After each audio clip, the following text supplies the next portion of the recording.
James Franklin, we talk about him winning the games that he's supposed to win. And now he loses a game on the road to a game that he's definitely supposed to win. And now the Penn State fans are calling for his job. Obviously, he has the $56 million buyout, so that really can't happen right now. Maybe they settle on something. But give me your opinion on James Franklin right now and where Penn State sits at a program that's now not even in the AP poll top 25.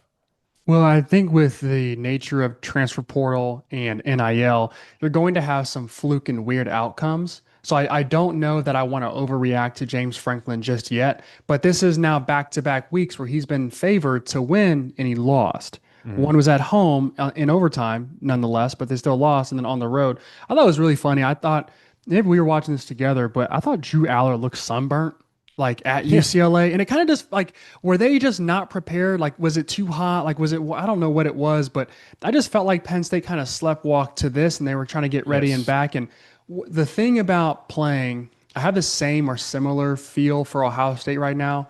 It's like when you and Texas is probably the best example of this too, outside of Penn State. When you don't play anybody leading up to some of these big games, you don't know which team's made of. You have no idea. And then you go and you play against a UCLA team that Nico looked like a top five quarterback in the country. He looked like one of the best play. Like He he looked like looked. what he was expected to come into college and do at Tennessee. Yes. If he did any of that at Tennessee, if he had one game at Tennessee where he looked like that, we would He'd be be there like, right now. he's probably with that, he's worth whatever money he was asking for, and he's going to be a top whatever pick in the NFL. And so I mean, just that story of UCLA and what it was, Deshaun Foster was on the right track. It just didn't come together in time for him.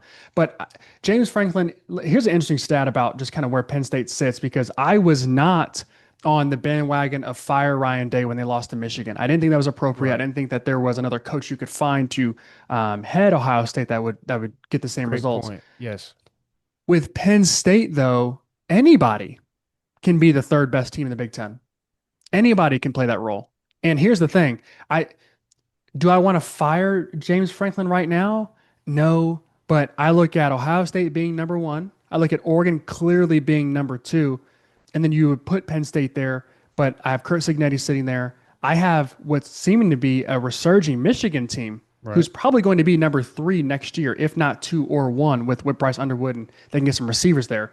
So is fourth best like all that James Franklin can get you at Penn State? Like, is that Yeah, what we're you're not going to paying you for accept? that. Not at all. Let me give you some numbers though behind this. So James Franklin's buyout is $56 million. The operating budget for Penn State football is $64 million.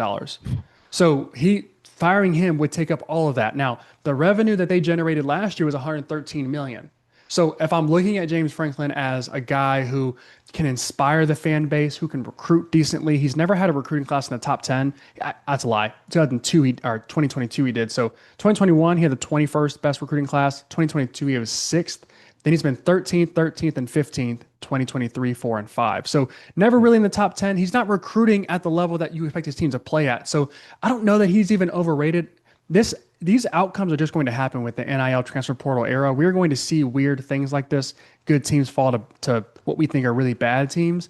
But I think James Franklin being the third or fourth or fifth best Big Ten coach is not worth 10 years, $85 million. So I don't think Penn State's going to get their money's worth out of him.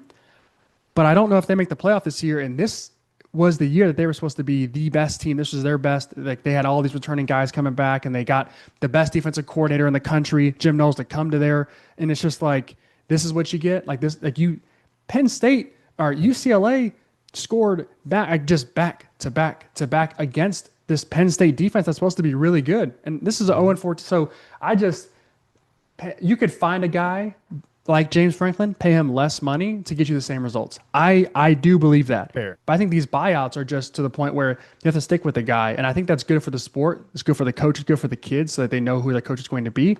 But if you're a fan of Penn State, I can't say that you shouldn't be pissed off and upset and want to fire this guy because, buddy, they play Indiana in a few weeks. And before they play them, they play Ohio State. And so you're looking at possibly a 4-loss team going into the end of the year, not making the playoffs after this was ranked 1 or 2 or 3 on everybody's preseason board based on the talent that you had and you were returning.